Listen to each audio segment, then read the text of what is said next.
WNYC Studios is supported by Earth Justice, a national legal nonprofit defending the environment and people's health. Until justice stands for all, their lawyers will never rest. More at earthjustice.org. Earth Justice, because the earth needs a good lawyer. Listener supported. WNYC Studios.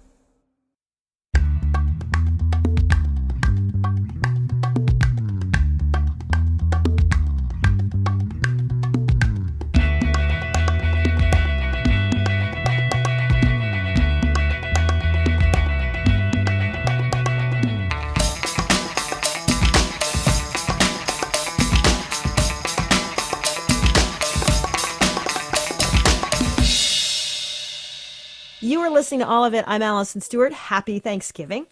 On today's show, we decided to highlight some of our favorite conversations with local New York cooks and chefs. But though our next guest is Brooklyn-based, her latest cookbook transports readers across the world to Africa. Somali-born cook and entrepreneur Hawa Hassan is the founder of the hot sauce line Bas Bas. She was born in Mogadishu, Somalia, but her family escaped during the Civil War and settled in Kenya before she came eventually to the United States. In her latest cookbook, co-written with author Julia Turshen, Hassan explores various African cuisines through conversations with bibis, Swahili for grandmothers, from Eritrea, Somalia, Kenya, Tanzania, Mozambique, South Africa, Madagascar, and Comoros. It's titled In Bibi's Kitchen, The Recipes and Stories of Grandmothers from the 8 African countries that touch the Indian Ocean. I talked to Hawa Hassan last fall and began by asking her why she decided to write a book like this through the Bibi's lens.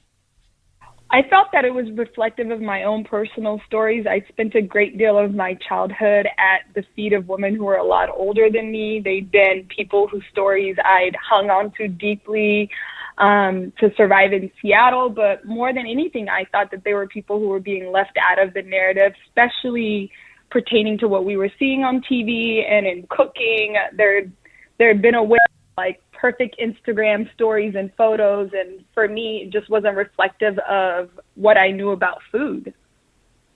How did you find the women that you wanted to include in the book? I've told everyone this, but it's been just community. It's been reaching out to people who I love. It's been reaching out to friends I grew up with, from Eritrea to South Africa to Kenya. All of this has really been from the Rolodex of my friends and family here in the States and abroad. So as you were collecting these stories from these women, that's something that's really great about the book. Every section starts with an interview, a Q&A with one of the bibis. What did you want readers to take away from these conversations with the bibis in this book?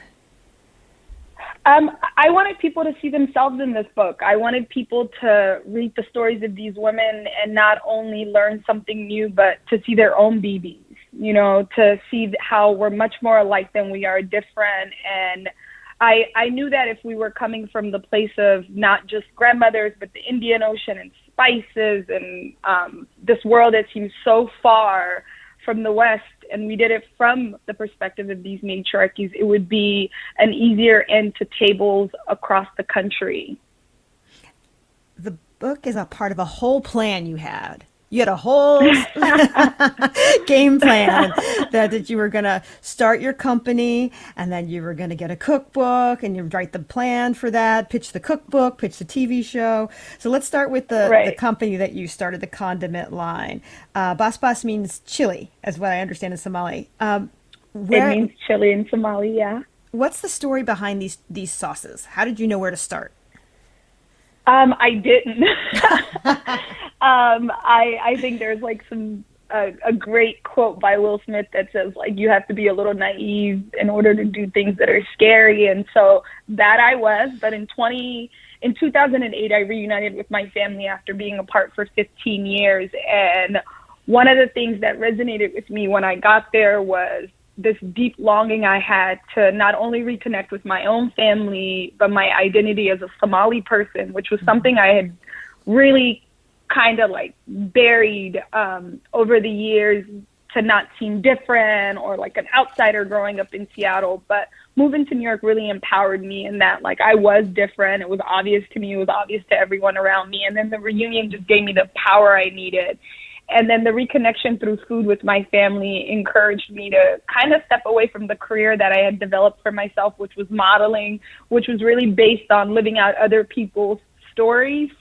And so I created Best Best after being home. I kept going back to Norway where my family lived. And every year I just kept thinking about how I was getting closer to the center of myself. And that was through conversations with my mom and stories that my siblings were telling me.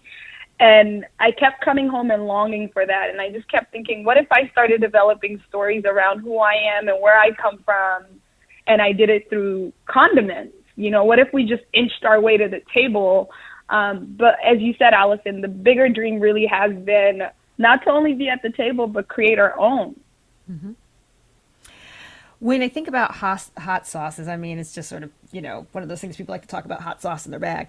But how important are hot sauces in Somali cooking? Well, so hot sauces we're not people who eat a ton of heat with our food. We eat it on the side. So it allows the person who's experienced the meal to adjust the heat for themselves.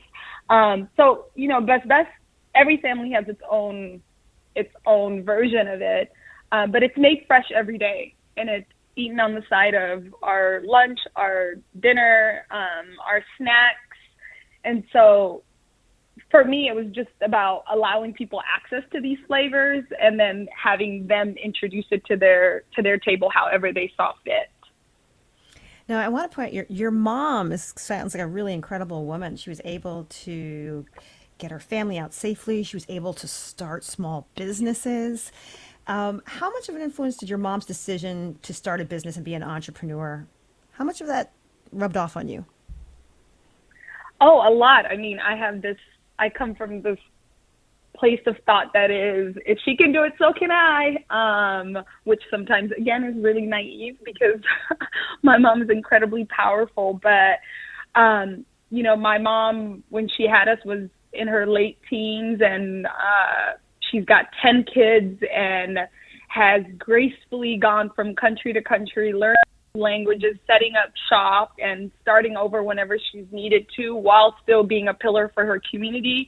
And so I've always looked at myself and my story, one, as she's given me the tools. Mm-hmm. You know, I don't have to reinvent the wheel, and I don't have to look far to do what's needed because I have her as a source of strength and energy. And so a lot of, you know, I say in the book that paradise is at her feet, and I really believe in that.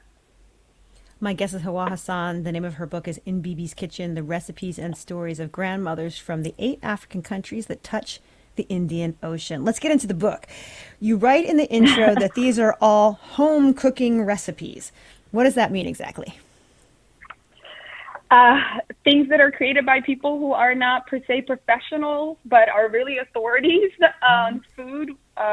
You know, the intent of this book is from a home cook to a home cook. I think that oftentimes we throw around the word chef, and I myself don't understand where that comes from. I love to think of myself as a home cook, and that's who I wanted to be in conversation with and who I wanted to share my energy and I guess, the spotlight with. And so that's why these women are, you know, the backbone of this whole thing. I'm curious what it was like to translate the recipes of home cooks, because I can remember hanging out with my grandmother, who was from North Carolina and South Carolina, and like her collards or her, you know, cornbread, or she'd go, oh, a little bit of this, and you throw in some of that, and you could just never quite, you're like, how much is that actually, Grandma? So what was it like to translate recipes of home cooks? Lots of videos, lots of being in the kitchen with them, conversation, sometimes even catching the salt as they dropped it into the food, which is, I'm pretty sure, is agitating to a home cook who's flying through their normal cooking. You know, more than even translating the recipes, I think that like some of the bigger barriers were language or, you know, internet connection in Madagascar. Things like that were really what stood in the way of, you know, maybe kind of flying through this and not enjoying the moment. But it really did bring us back to what this whole thing was about, which was not only translating their recipes, but carrying their stories with tenderness. You are very practical in the book. You give us a list of pantry items. Some are familiar, cinnamon and cloves. Now you mention, I hope I say this right, fenugreek seeds? Right. And there's this funny story about, first of all, I would love to know, like, what is the taste? What do we get from fenugreek seeds? And then there's a funny story about how fenugreek seeds invaded all of our nostrils in New York. What is that story? Right. So it was a factory nearby in New Jersey that was producing fenugreek, and I guess it had taken over Lower Manhattan, and it become this thing in 2005. But you know, it's likened to maple syrup, so that's kind of the smell and the taste. And if you know mustard seeds, fenugreek seeds are from the same family. Yeah, it's yummy, and it doesn't really overpower your food in the way that I think some people often think it does. So now you know that maple syrup smell was a fenugreek seed explosion back in 2005. Now you know. In Lower Manhattan. Do you write? You write that we don't really need any specific equipment, except for a certain kind of coffee maker, and I'm curious about that. It's one that's used in Ethiopian and Eritrean coffee making. I'm not even going to try to pronounce Jig or Jig. I'm sure my Ethiopian friends are going to call me after this, and my Eritrean friends are going to call me. But it's really made to preserve the taste of the coffee. In Ethiopian and Eritrean tradition, coffee is something that's you know, served when guests come over. It's served at breakfast. It's served throughout the whole day. Hence why a lot of our coffee comes from that region. And so that's the only thing in this book that is different in terms of equipment. The book highlights African cuisine from the countries that border the Indian Ocean. So what makes that cuisine different from other regions in Africa? The Indian Ocean, the spice trade. It's you know, it's flavors that are reflective throughout the whole Indian Ocean, which is really the thread of this book. So it's cardamom, it's cumin, coriander, fenugreek, as you mentioned, but also the use of cinnamon pertaining to savory or sweet. It's also coconut milk and all the different ways that coconut milk is used along the Indian Ocean. And so for me, it was, in order to really introduce this cuisine and to keep this story going, I needed to hone in on what makes this cuisine so familiar, which is the Indian Ocean. The name of the book is In Bibi's Kitchen. I'm speaking with Hawa Hassan. Let's talk about some of the Bibis. There's Ma Vicky, who's originally from Tanzania, who now lives in Mount Vernon, New York. And in her little intro, she says, I enjoy cooking, but growing up, I didn't cook a lot because I was born, quote, a princess, so I didn't have to cook. But once I came to America, I started cooking, and now I enjoy it. Was she a real princess? She was. She was a princess in Kiboko, which is a city in Tanzania. She was a princess before the chiefdom was abolished. And, you know, Ma Vicky really walked us through what that was like for her. Growing up, she had a ton of help, as you can imagine a princess would. Her only job was to really study and, you know, go on to another country and maybe go to university and then come back home and carry her family's legacy out. But as Tanzania would have it, in the late 50s, all of that was abolished, and she ended up moving to Mount Vernon, and then later on brought her children with her. So she told you about her main staple, her go-to dish, which is this stewed plantain dish. What's special about it? She says that it is a dish that's made in every single home. She also told us that ugali and rice, ugali, which is a corn porridge, is what's made often. But the reason why matoke is special to her is because it's something that she can make all over the world. It's green bananas or green plantains with pink beans and beef and coconut milk. And so these are things that she can get at any grocery store and recreate anywhere she is in the world. She has the signature lasagna, and it reminded me of a video of you cooking pasta. It was a video for Bon Appetit, and it's a Somali pasta called. Sugo suqar, There you go. I'm our glad you pasta. said it. So, what makes it Somali? What makes it pasta? Well, the Italians, it was an Italian colony until 1960. But what really makes our pasta sauce really special is our hawaj, which is the backbone of most of Somali cooking. It's a spice mix that's made of cinnamon stick and cumin seeds and coriander seeds and black peppercorn and cardamom pods and whole cloves and ground turmeric. And so that's what really makes it special. It's the warmness of the spices that make it very different from all the pasta sauces we're familiar with or the ones that are attached to Italian cooking.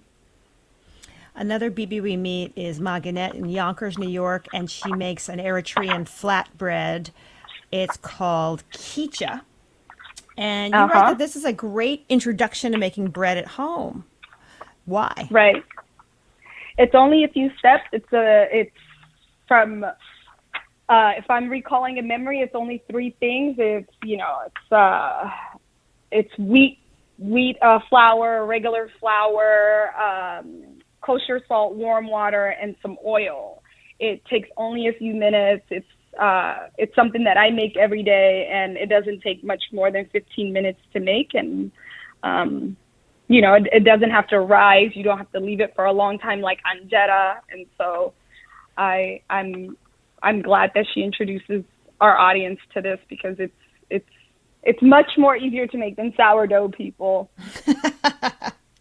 In her interview, she said at the beginning that she took her children regularly to Eritrea to, quote, know their roots, to know who they are.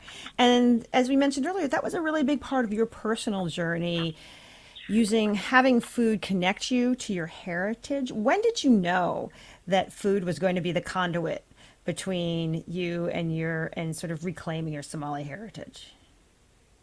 I don't know that there was a time I just woke up and knew. I knew that there was a pull to going to Norway to be with my family as much as possible because as most people in their 20s, there comes a time where you kind of have to confront yourself and there's parts of you that ache. And I would say I went on a journey to figure out what that ache was about. And for me, it was longing of community and family, and that really pushed me into the space of food from the place of the condiments. And only because, like I said earlier, it was about sharing who I was and where I'd come from on a larger scale and introducing people to foods I loved, aka best, to people, and being able to just say, like, these are the things that we like to make. But more than any of that, for me, it was just an ache for home. And then accidentally, all of this has happened.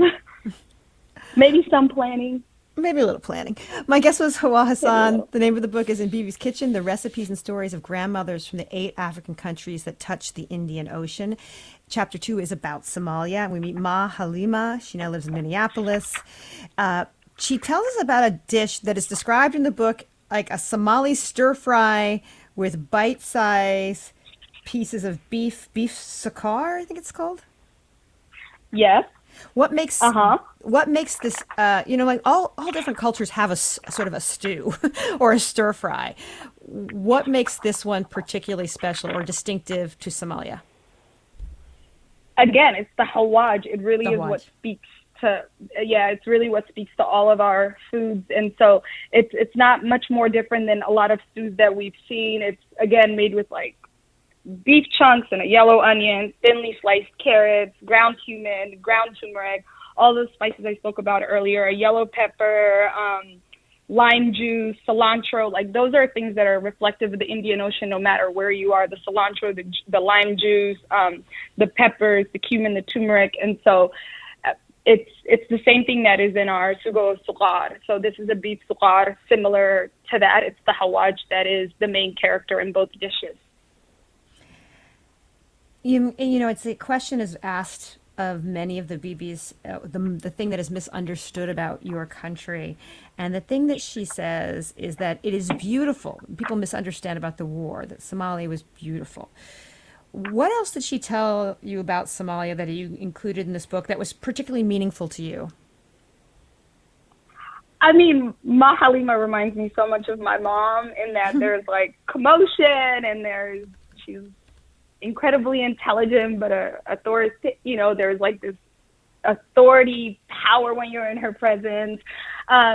She didn't really tell me anything about Somalia I didn't know, but what for me was interesting to share with the audience was that, like most Somalis, she's got this incredible layer to her stories in that she was born in Ethiopia but raised in Somalia and then grew up in Saudi Arabia, which is, I think sometimes you meet somebody and you, in America anyways, they hear that you grew up born in Somalia, grew up in Kenya, grew up in Seattle, and they're like, wow. So for me, there was this comfort because it really is the story of my people in that oftentimes we're not displaced, but we are a traveling group of people. And wherever we go, we start over and plant ourselves. And so Ma Halima really took me back home with that. In addition to the recipes and the interviews, there's some beautiful photography in this book taken by Khadija Farah. Can you tell us a little bit about what you wanted to evoke with the photography? What were some of the conversations with the photographer? I wanted Khadija to do what she does really well, which is she brings warmth to everything she does. A lot of her photos, as we see here in a lot of the Bibi's home, is, again, I love using the word tenderness, but it's tenderness, it's openness, it's a welcoming feeling that is betrayed in all of her photos, but also reflective in the cookbook. And that's just who she is. That's what she brings. She went to Madagascar she also went to Madagascar, but she went to Mozambique and she didn't speak Portuguese, so she instead spoke Italian to the grandmother, Ma Maria, which we couldn't have paid for that. We couldn't have found someone better. But ultimately, I think what Khadija and our agents and everyone had talked about originally was, how do we bring these women to life and how do we make them jump off the table? And she really took her energy into everyone's home and got that for us. If you read this cookbook, if you engage with it, you will be much more informed about the 8 countries that are in, of 8 of the 54 African countries. How much was education a part of your mission? A lot. I think that oftentimes there's a misunderstanding in African cuisine that it's difficult to make and that it's heavy. And so a lot of the foods that are featured here are not only the backbone of many of these countries, but they're easy to make. And so my intention is to demystify that Africa is far and that our foods are difficult to make and that Africa is a country. So, above all else, I wanted to educate people about our pantries. I wanted to educate people about the Indian Ocean. And then I wanted to share with them some grandmothers, because don't we all have grandmothers? Mm-hmm. That was my conversation with Brooklyn-based cook and entrepreneur Hawa Hassan about her cookbook, In Bibi's Kitchen, the recipes and stories of grandmothers from the 8 African countries that touch the Indian Ocean. I'm David Remnick, and each week on the New Yorker Radio Hour, my colleagues and I unpack what's happening in a very complicated world. You'll hear from the New Yorker's award-winning reporters and thinkers, Jelani Cobb on race and justice, Jill Lepore on American history, Vincent Cunningham and Gia Tolentino on culture, Bill McKibben on climate change, and many more. To get the context behind the events in the news, listen to the New Yorker Radio Hour on Spotify today.